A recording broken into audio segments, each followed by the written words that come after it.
When you think of United Parcel Service, what comes to mind? Packages, brown trucks, airplanes?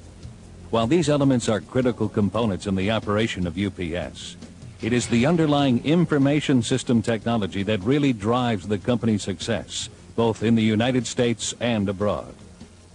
Founded in 1907 by two Seattle, Washington teenagers, the company specialized in running errands and delivering notes and packages. It eventually expanded its package delivery business to major cities on the West Coast, and in 1930 began service in New York and other major East Coast cities, with entry into Canada in 1975 and Germany in 1976. UPS officially embarked on becoming an international player in the shipping business. They now deliver over 11 million packages a day to 186 countries and territories around the globe, often going where the competition can't or won't. It wasn't until 1986, however, that UPS committed significant financial resources, $1.5 billion, to building the necessary technological infrastructure to support its growing business needs. To serve the unique information needs of an expanding international marketplace, UPS developed the International Shipments Processing System, or ISPS. Senior Vice President of Information Services Frank Erbrick recognizes the opportunities in international package movement. You can't move packages across international borders in the same way you move packages across states. Customers aren't any longer satisfied with just moving merchandise from point A to point B. We have opportunities to offer customers services that no one has yet imagined in the area of better delivery, more information, logistics. I think our services are the best in the world. I don't think there's any question about it.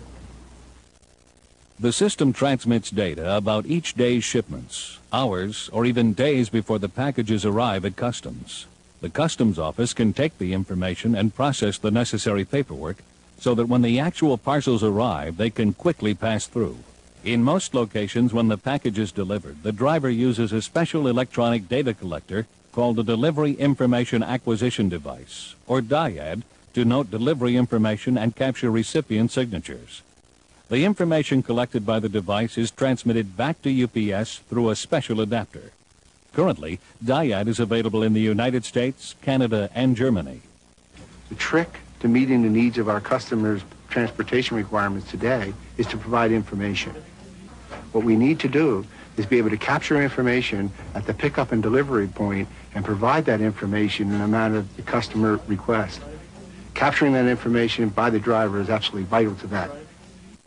The international system took several years to build and presented its own unique challenges to managers John Nayland and Doug Fields.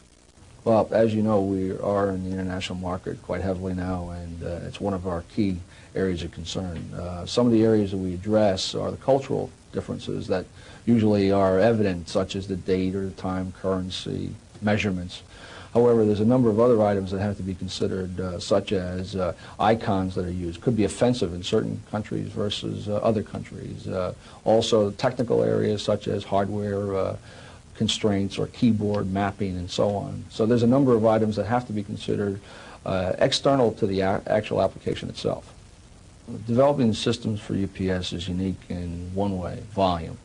The systems that we develop and the volume we have to process makes every system unique. You don't develop a system for 285,000 employees the way you would for a 30-employee company. You don't track packages for 12 million packages the way you would for 100,000 packages. So everything we touch, the volume implication is tremendous and causes the systems to be developed differently. International communications is a real challenge for us. We just finished a project where we're putting communications into our business partners in Latin America. As you can imagine, many of those telephone systems have not yet been modernized, and they present some significant challenges in getting good, reliable communications that will allow us to collect information about our package and our package operations in various countries in Latin America. The same thing is true in the Far East, and there are some especially significant challenges in Eastern Europe. All areas that are of business interest to us that are going to require the same support infrastructures as our business operations in more developed countries. With international boundaries no longer limiting the growth of the company, where does UPS go from here? International boundaries have created a market for UPS and many companies, and the growth that we have from here, where we go from here, is based on our strategy to be a worldwide leader in package delivery. In order to be able to do that, we have to be more focused on our customer and the information they need in order to move their packages from one country to the other.